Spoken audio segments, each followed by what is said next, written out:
Congresso Internacional sobre Drogas, Leis, Saúde e Sociedade. Uma oportunidade inédita para se redefinir os rumos da política sobre drogas no Brasil. For 12 years I worked in the downtown east side of Vancouver, which is notorious as North America's most concentrated area of drug use. So in a few square block radius, we have thousands of people who are injecting, ingesting, or inhaling substances of all kinds. And people here don't live very long. I've written a book on addiction. It's called In the Realm of Hungry Ghosts. And the second chapter of this book opens at a funeral of a patient of mine who died at age 35 of a drug overdose. And I'll read you a bit of a description of the funeral service or afterwards. But I'll begin with a quote by the great Egyptian novelist Naguib Mahfouz, who in his Nobel Prize-winning Cairo trilogy wrote, "Nothing records the effects of a sad life as graphically as the human body." And on the bodies of my patients in the downtown east side of Vancouver, you could see the effects of the sad life. So I'll quote from my book. "I look at this small cluster of human beings gathered at the funeral of a comrade who met her death in her mid-30s. How powerful the addiction, I think, that not all the physical disease and pain and psychological torment can shake loose its lethal hold on their souls.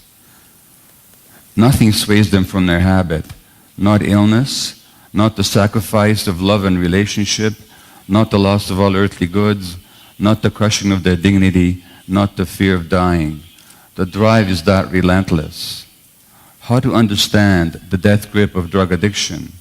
What keeps Penny, she was one of my patients, what keeps Penny injecting after the spinal abscess that nearly made her paraplegic? Why can't Beverly give up shooting cocaine despite the HIV, the recurring abscesses I've had to drain on her body, and the joint infections that repeatedly put her in hospital? What could have drawn Shannon back, that's the patient who died, to the downtown east side and her suicidal habit? How did she shrug off the deterrence of HIV and hepatitis, a crippling bone infection, and the chronic, burning, piercing pain of exposed nerve endings? Now, the usual answer to the dilemma of addiction, to the question as to what causes addiction, and this is the answer given by governments everywhere, is that it's a choice that people make. That people are choosing to be addicts. That people are deliberately electing to engage in a lifestyle that leaves them addicted. The war on drugs, of course, is based on the idea that people are making a choice.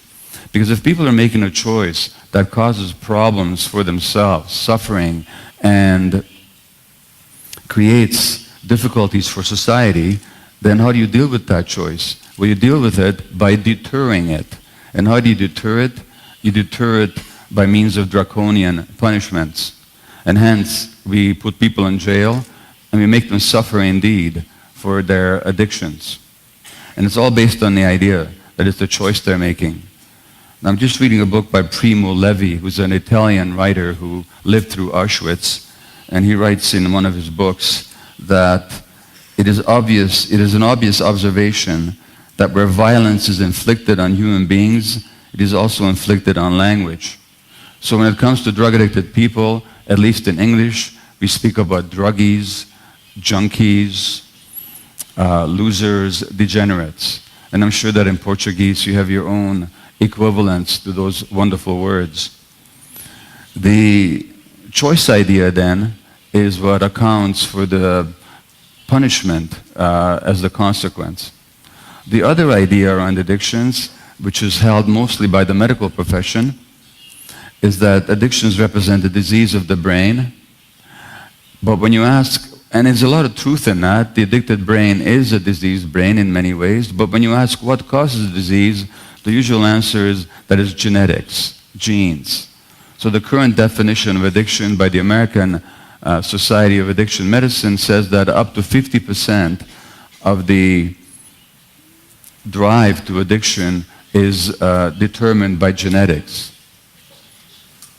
Now, the reality is, as I'll explain to you, it's probably not even 5%.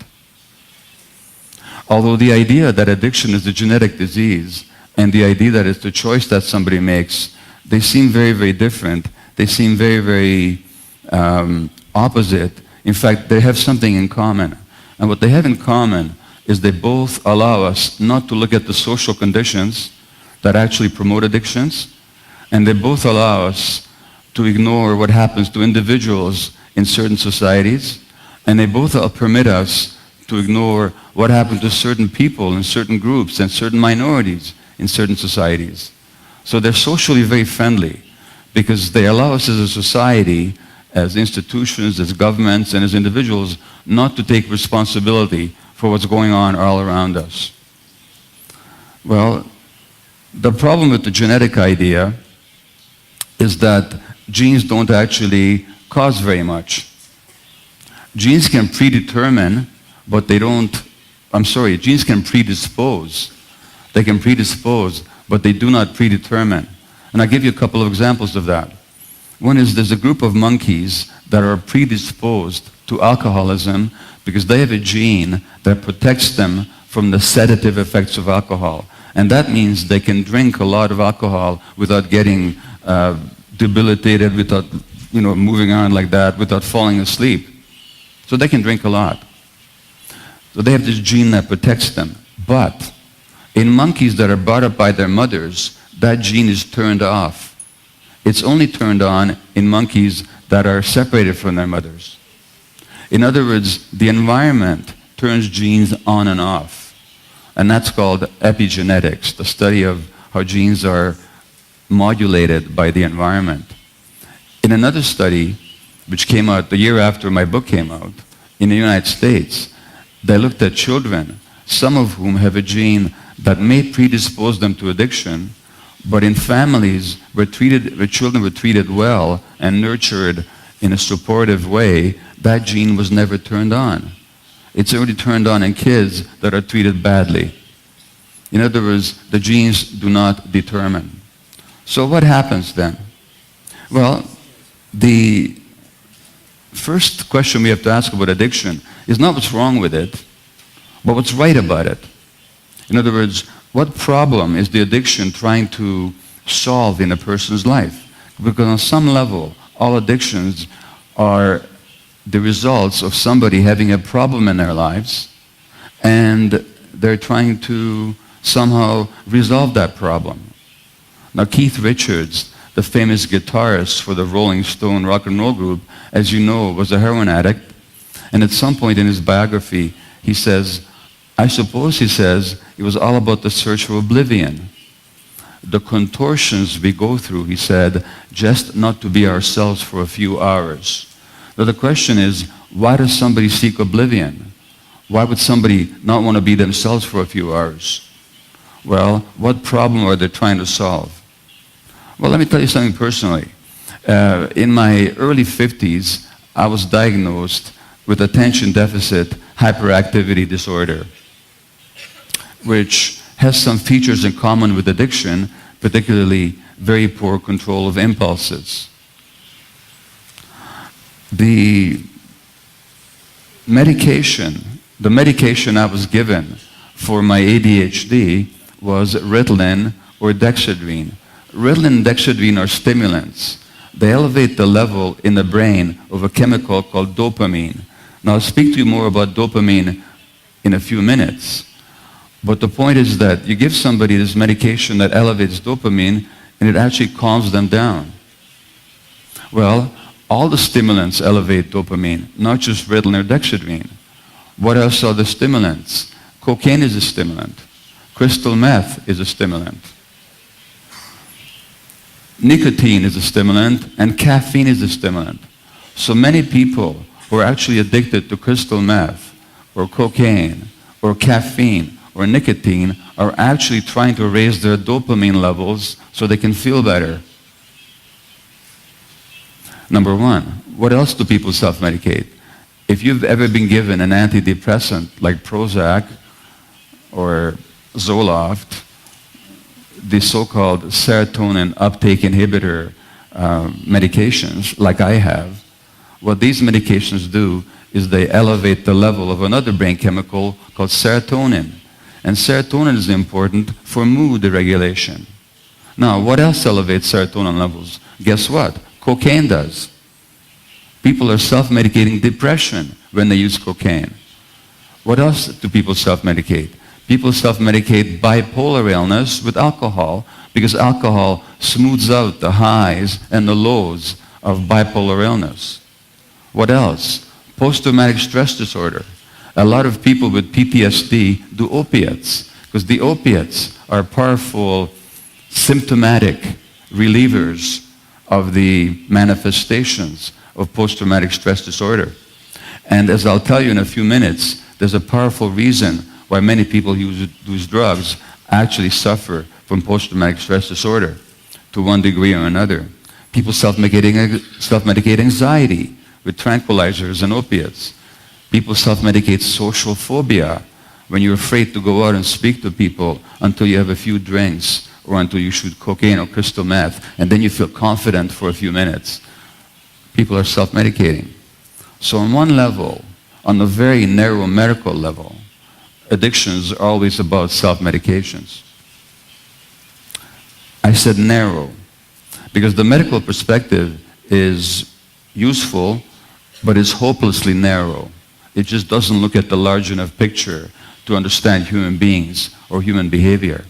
So let's look at the drugs a bit more closely. Let's look at the opiates. As you know, the opiates come from opium, which is a plant that grows in Asia, in Afghanistan especially. Now, opiates have been used by human beings for thousands of years, including in medicine. And for 7 years, I worked in palliative care, looking after dying people.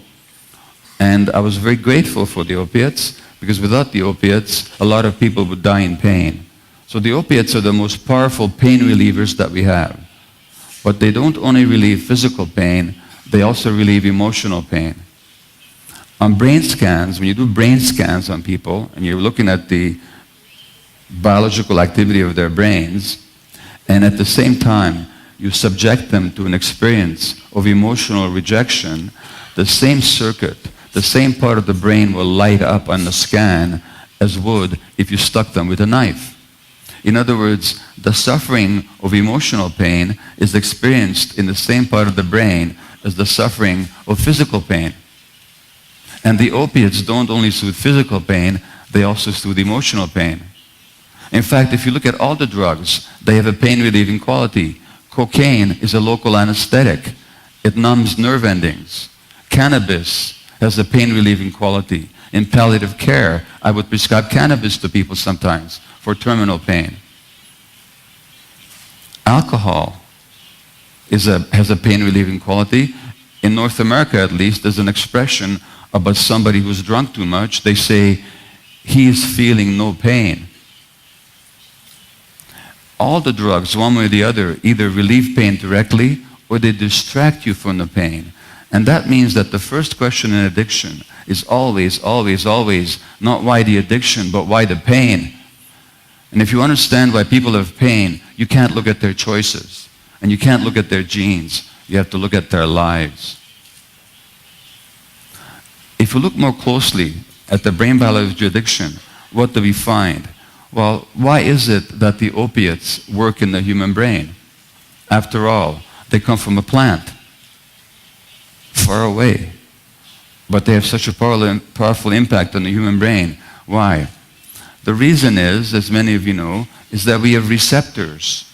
Now, receptors are molecules on the surface of our cell which receive messenger substances from the environment.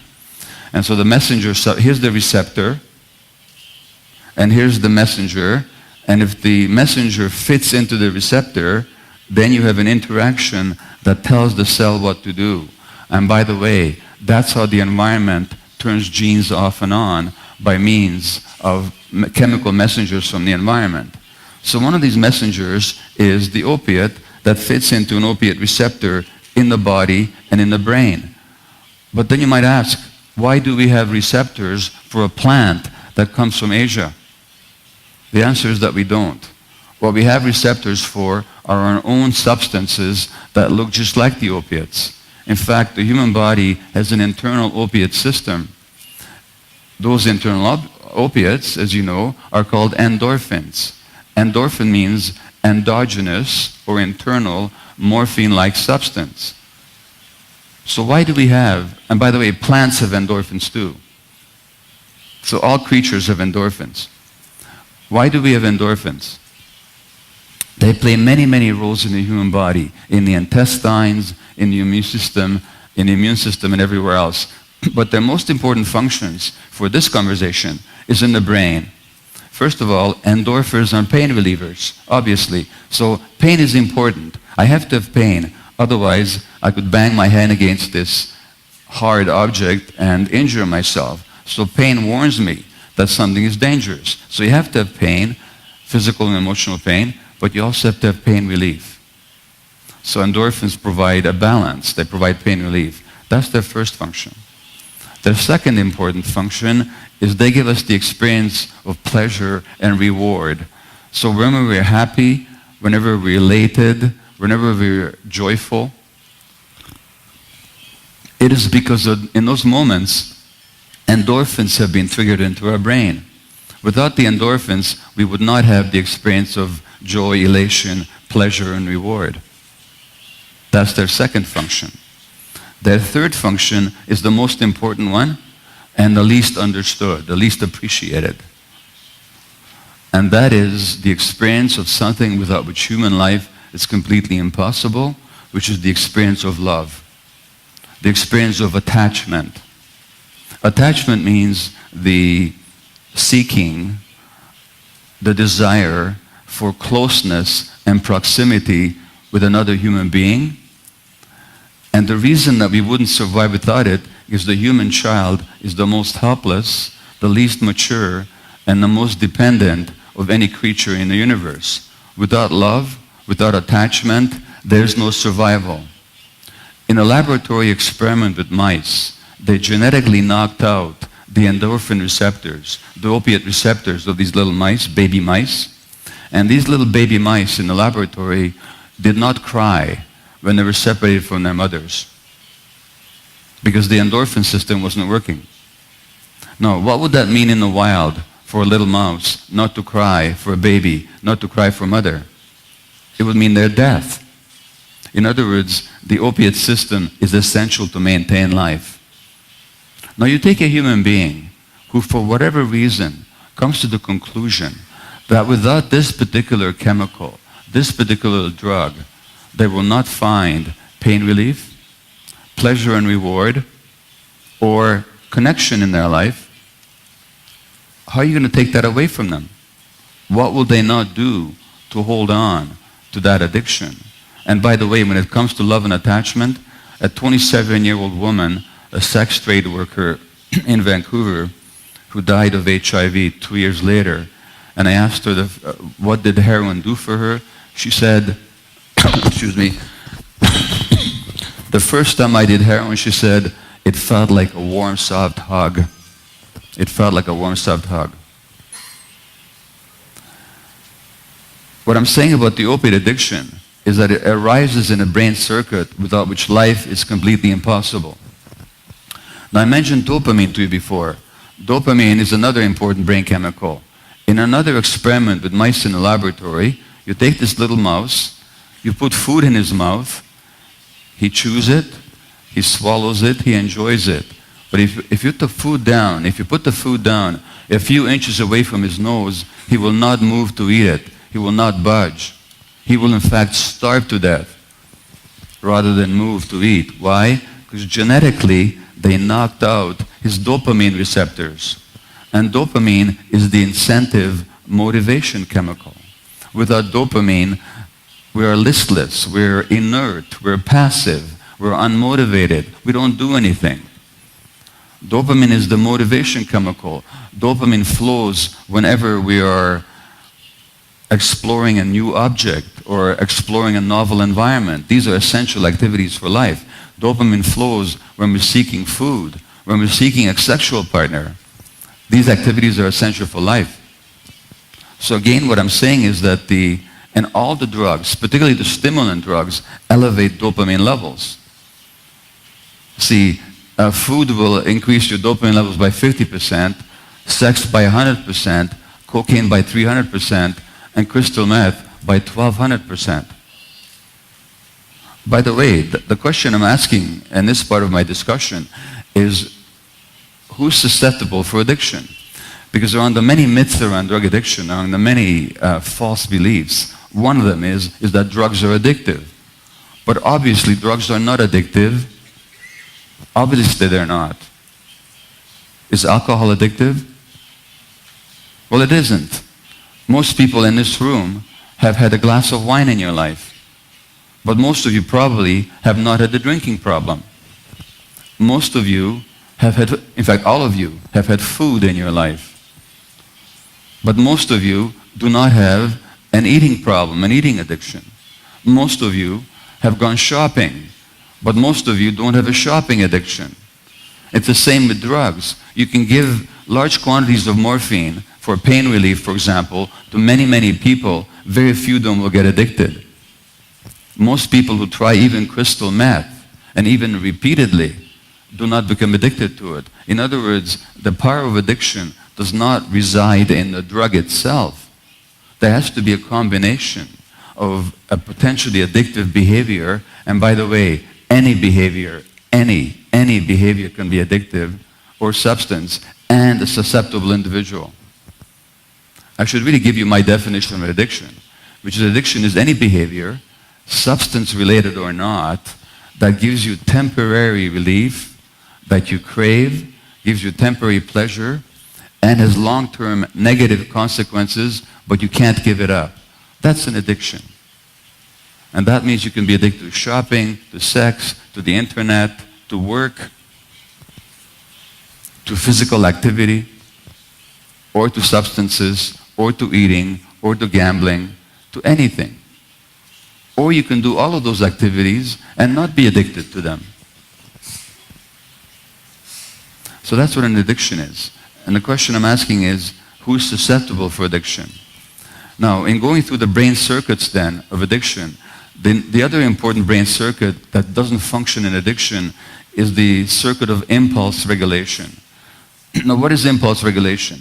Impulse regulation is my desire, my urge to do something. And that could be anything. To grab something and eat it, to do a drug, to approach another human being with a sexual proposition, to buy something, to say something. Those impulses arise from our lower brain centers. The job of the gray matter of the brain, or the cortex, is not to initiate impulses, but to inhibit them. In other words, to choose which impulses are appropriate to which situation, and to inhibit the inappropriate impulse. When you do brain scans on drug addicts, the commonest brain finding is dysfunction in the part of the brain that's supposed to regulate impulses. So somebody very cleverly said about addiction that the problem in addiction is not lack of free will, but lack of a free won't. The addict has nothing to say no with, and we'll look at it why not. And finally, the brain circuitry of addiction involves stress regulation. Now, if you look at the literature on addiction, the greatest trigger for addictive use and addictive relapse is actually stress.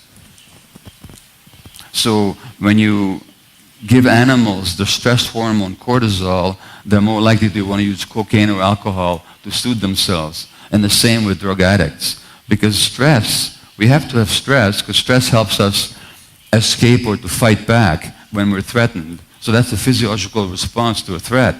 But we have to be able to balance this threat, the stress, to calm it down. And addicts lack stress regulation. So they use their drugs to regulate their stresses or their behaviors. So for example, if somebody has an eating problem, when are they most likely to go and eat a whole lot of food, cookies and sugar that they don't need? When they're very, very stressed. Because their brains lack the stress regulation. But the question is why? Why do these circuits don't function so well in people who are prone to addictive behaviors? Well, for that, we have to look at the new science of brain development. When I say new science, I don't mean that it's completely new. It's been around for about 20 years now at least. It's no longer controversial. Nothing I'm going to tell you is in the least questionable. It's just modern brain science. The problem is that most medical doctors in Canada and North America, I would guess most medical doctors in Latin America, most teachers, and surely most politicians have never heard about it. And the reality is that it turns out that the human brain develops in interaction with the environment, that the brain is not genetically programmed. The potentials are genetically programmed, and the agenda of development is genetically programmed, but what develops and what doesn't develop has to do with the environment. Now, to give you a perfect example, you take a small baby with perfectly good eyes and good genes, and he can see a little bit at birth, but if you put him in a dark room for 5 years, he'd be blind thereafter for the rest of his life. Because for the circuits of vision to develop, he needs light.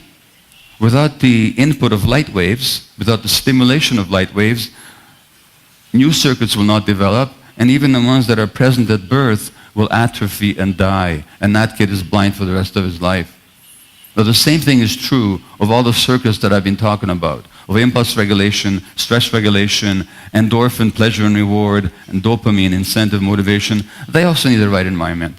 They need the right environment. Now, why is the human brain so susceptible? Why are you so vulnerable to the environment? Well, compared to a horse can run on the first day of life. We can't do that for a year and a half or 2 years. In other words, the brain development of the horse is 18 to 24 months ahead of us by the moment of birth, which means that most of our development has to occur on the outside and not the inside of the uterus. Well, why is that? That has to do with evolution. What makes us into human beings is the large size of our forebrains, the part of the brain that regulates thought and insight and planning and the activities of the hand and the body. Now, the reason we developed this large forebrain is because we began to use our forepaws as hands and the digits as fingers. So as we start to do this, the brain starts to get larger and larger. But in order to take full advantage of our ability to use our hands, we have to walk on 2 legs. Now, to walk on 2 legs, the pelvis has to become narrower. So now you're getting a larger and larger head and a smaller and smaller pelvis. Well, the result is, if you've given birth, you know exactly what the result is. The result is that already at birth, the head is the biggest part of the body. If it was any larger, nobody would get born. And that means we have to be born prematurely. And that means that 80% of our brain development has to occur after birth and not before. And 90% of the circuits in the brain have to develop after birth and not before. And that is very much affected by the brain development, by the environment, I should say. By the end of the 3rd year of life, the human brain is about 80-90% adult size. The human body is only 18% adult size. It's a very rapid period, and there are times in the 1st year of life when every second, so in this space of time, every second, hundreds of millions of connections are being made. Very, very sensitive time.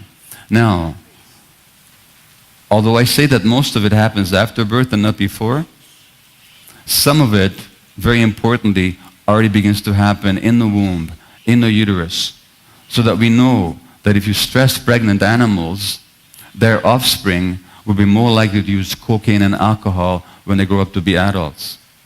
We know that women who are abused in pregnancy, at delivery, they'll have higher levels of cortisol, the stress hormone in their placenta, and their children will be more likely to have behavioral problems that predispose them to addictions.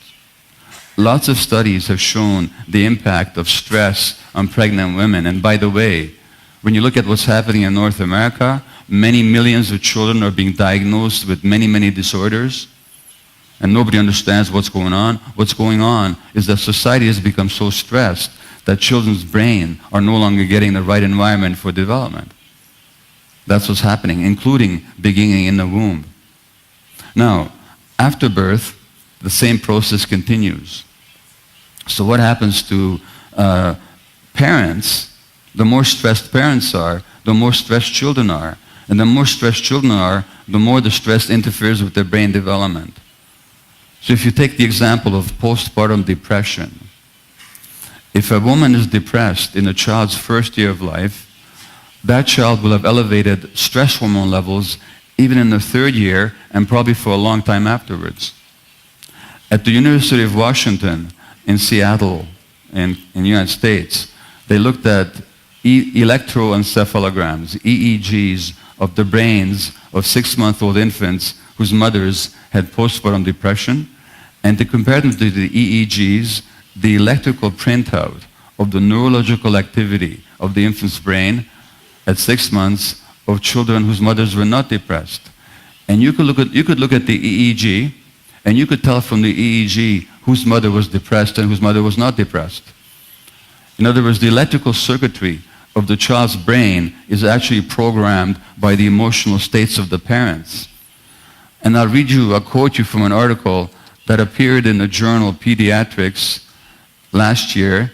Pediatrics is the official journal of the American Pediatric Association. And this paper came from the Harvard Center on the Developing Child. And here's what they write. The architecture of the brain is constructed through an ongoing process that begins before birth, continues into adulthood, and establishes either a sturdy or a fragile foundation for all the health, learning, and behavior that follow. And then they go on, they say, the interaction of genes and experiences literally shapes the circuitry of the developing brain and is critically influenced by the mutual responsiveness of adult-child relationships, particularly in the early childhood years. In other words, the quality of parent-child relationships and the responsiveness of the adults to infants actually has an impact on the chemistry, physiology, and architecture of the child's brain for a lifetime. So that means when we have to look at people's dysfunctions, we have to look at what happened to them in childhood. Now, I mentioned dopamine. You take infant monkeys and you measure their dopamine levels, and it's normal in the front part of the brain, and then you separate them from their mothers, and within a week, within a few days, the dopamine levels fall. In other words, the dopamine levels of the child depends on the emotional relationship with the mother, the parent. And I could go on and on and on. But I can tell you that you could look at brain scans of adults and you can tell what happened to them as children. There was a study recently that looked at girls at age 4 who were stressed. So you measured their stress hormone level, the cortisol, in their saliva. So these girls had high cortisol levels at age 4. 14 years later, at age 18, they had brain scans, and the architecture of the brain was affected by the stress that they underwent at age 4. The high cortisol levels at age 4 predicted brain changes, architectural brain changes, 14 years later.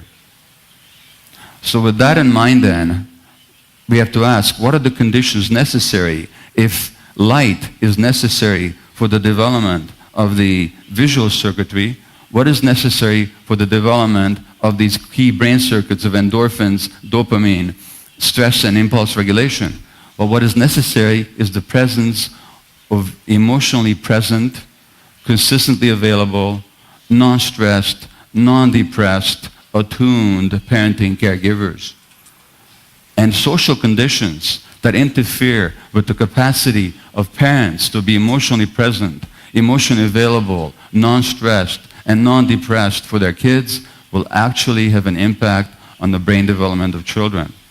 Now, if you look at the lives of the drug addicts that I worked with in Vancouver's downtown east side, what do we find? Well, what you find is that in 12 years of working down there with many hundreds of people, I did not have a single female patient who had not been sexually abused as a child. All the women had been sexually abused. All the men had been abused or traumatized, many of them sexually or otherwise, emotionally, physically, neglected, abandoned over and over again. Their brains never had a chance. And that isn't my personal impression, by the way. That's also what the large-scale population studies have shown. In the United States, there's the very famous, when I say famous, they're famous. It's just that most doctors have never heard about them. But they were published in all kinds of medical journals. Adverse Childhood Experiences Studies, ACE in English, ACE, Adverse Childhood Experiences. An adverse childhood experience is physical, sexual, or emotional abuse, the loss of a parent through death, or a parent being jailed, or a very ugly divorce, violence in the family, mental illness in the family, on part of the parent, a parent being addicted.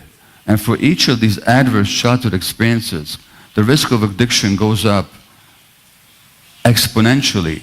In other words, they don't add up, they multiply. So by the time a male child, by the time a little boy has had 6 of these adverse childhood experiences, his risk of becoming an adult, injection-dependent, drug-dependent person is 4,600% greater than average, a 46-fold increase. Nothing to do with genetics. Nothing to do with genetics at all.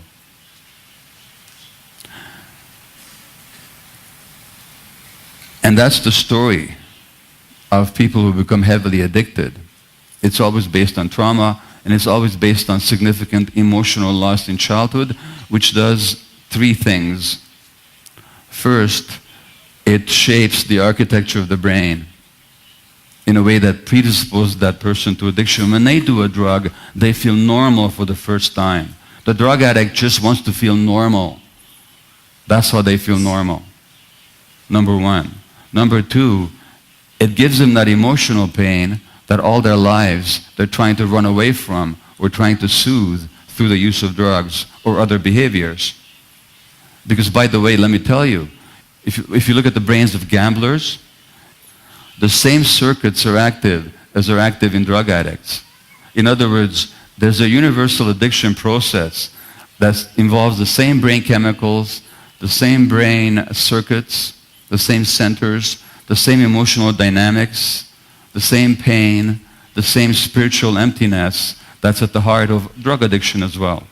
Which tells us that there's a broad range of addiction and that most of us in the kind of societies that we live in are affected one way or the other by some addictive dynamic. And the drug addict is only at the extreme end of the scale. Why are they at the extreme end of the scale? Because they have suffered more than the rest of us. That's the only difference. That's the only difference. And I'll come back to that later.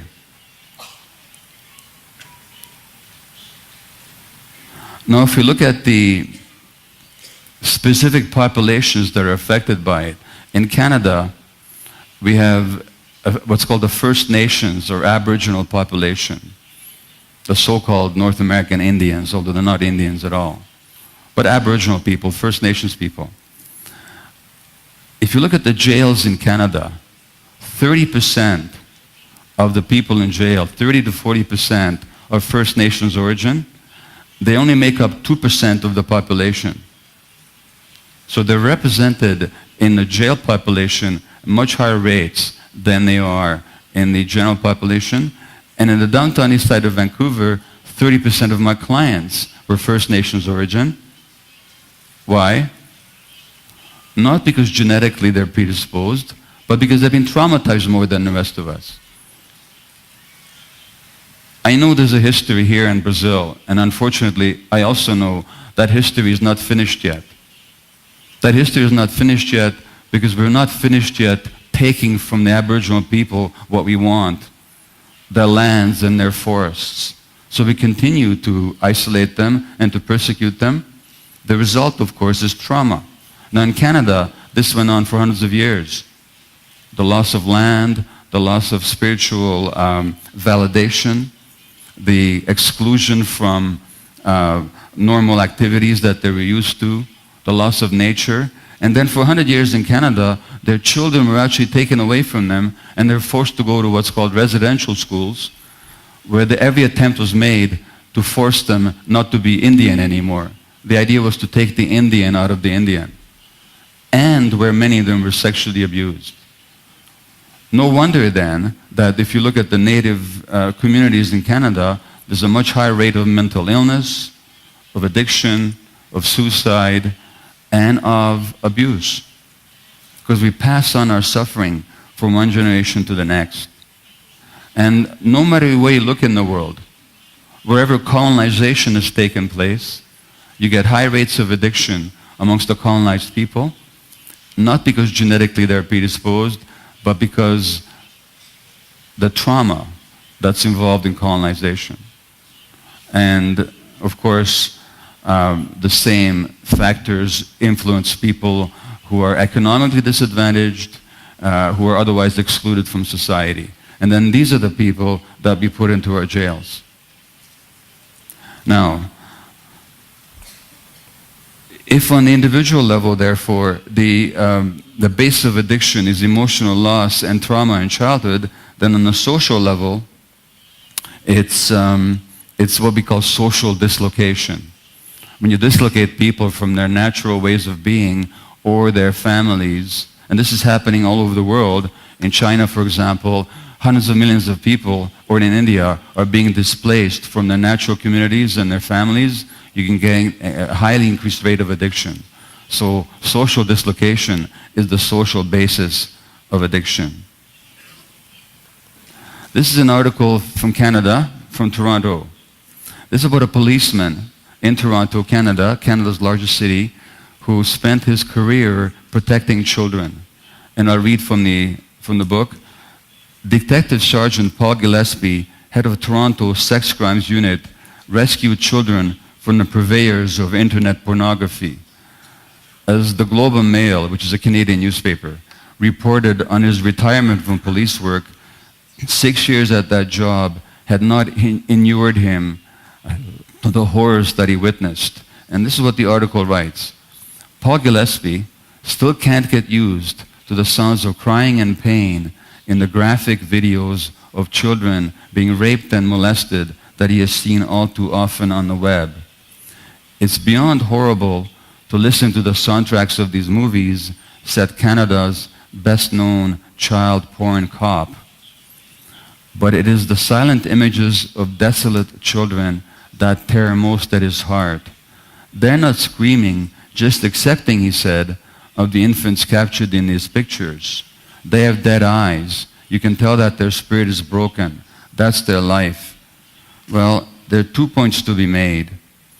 The first point is that if that same compassionate policeman who dedicated his career to rescuing children from abuse, but if that same man had transferred to the drug squad, who do you think he'd be chasing in the street?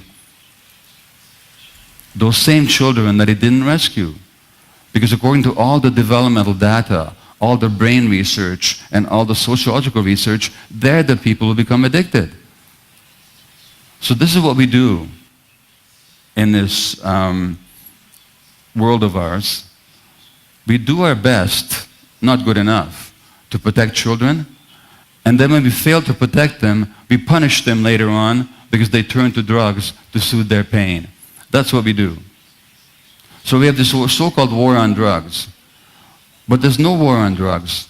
You cannot make war on inanimate objects. There's only a war on drug addicts. There's only a war on human beings is what we actually have. And the people that suffer are the people that were traumatized early in life. So there's an American psychiatrist called Dr. Vander Kolk, K-O-L-K, who's a trauma specialist at Boston University. And he writes in one of his articles that nearly 100% of the inmates of the criminal justice system are traumatized children. And that's the same situation all around the world. And the United States, which calls itself the land of the free, has 5% of the world's population, but 25% of the world's jail population. And my very good friend Ethan Nadelman will talk to you about much more about that this afternoon.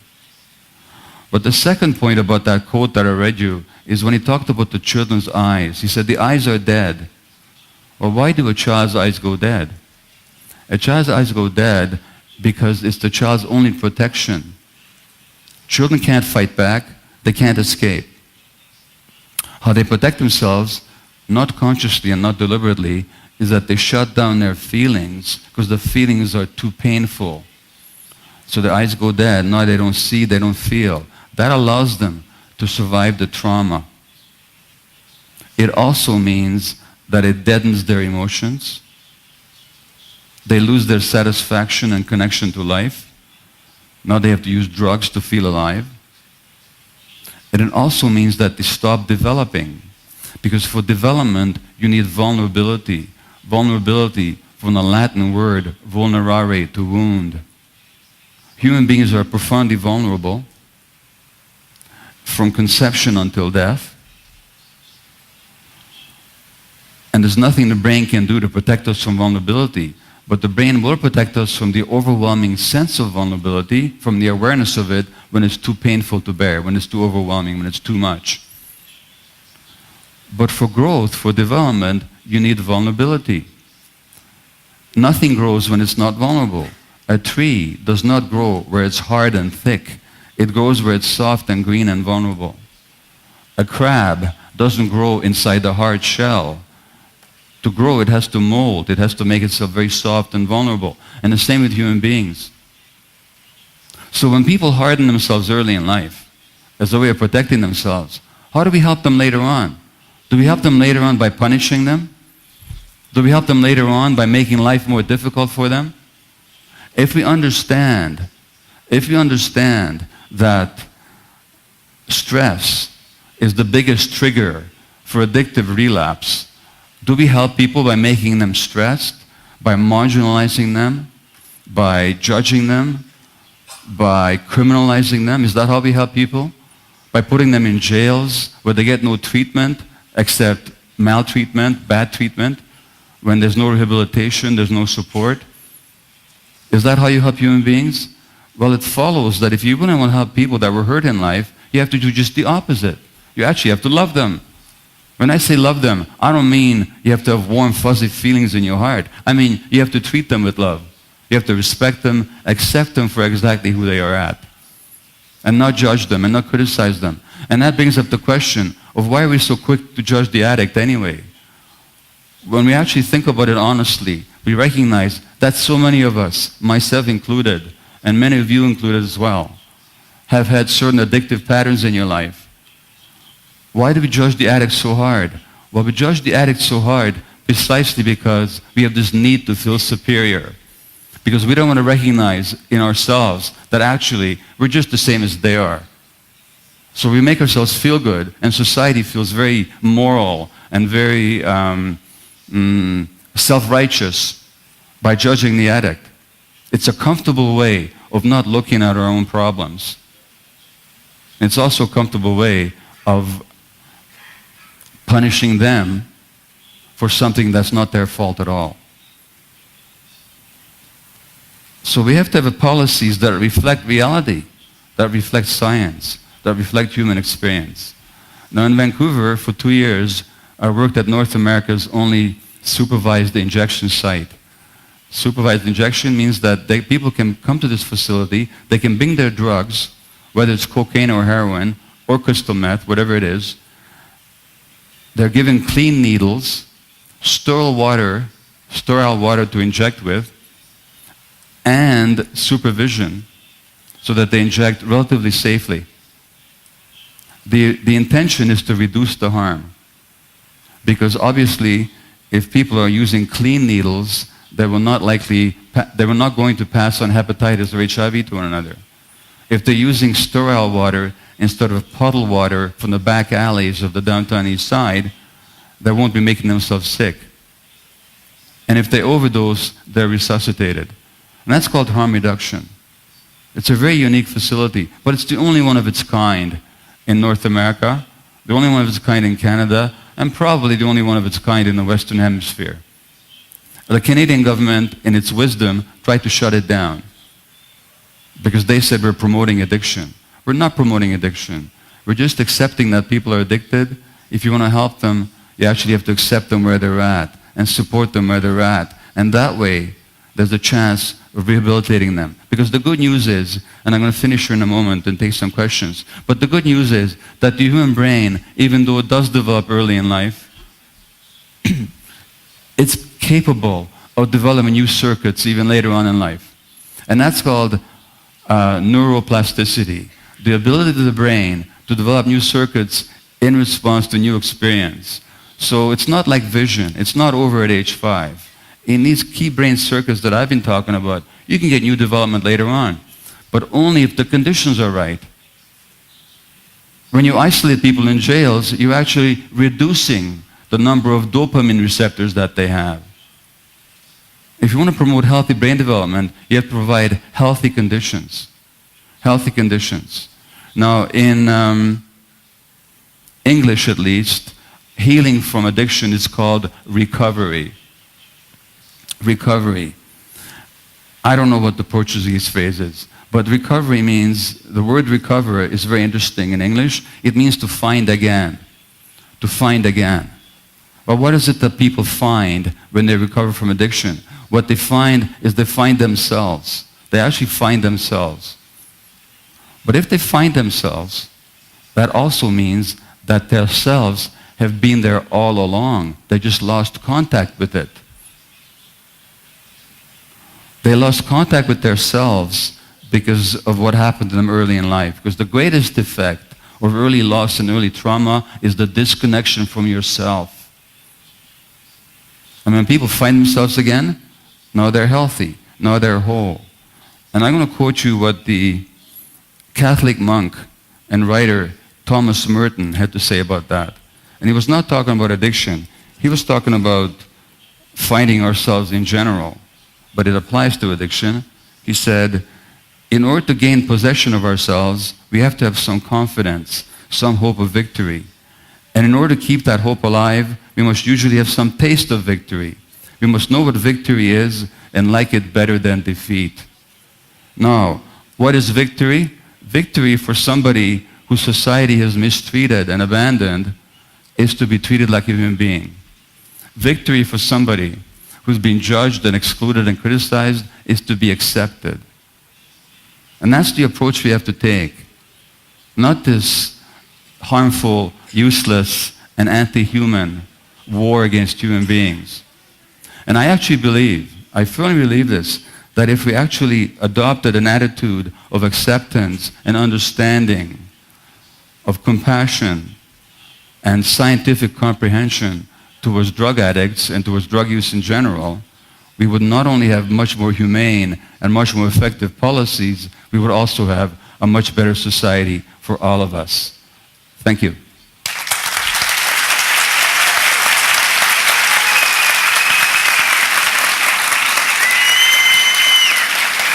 Thank you.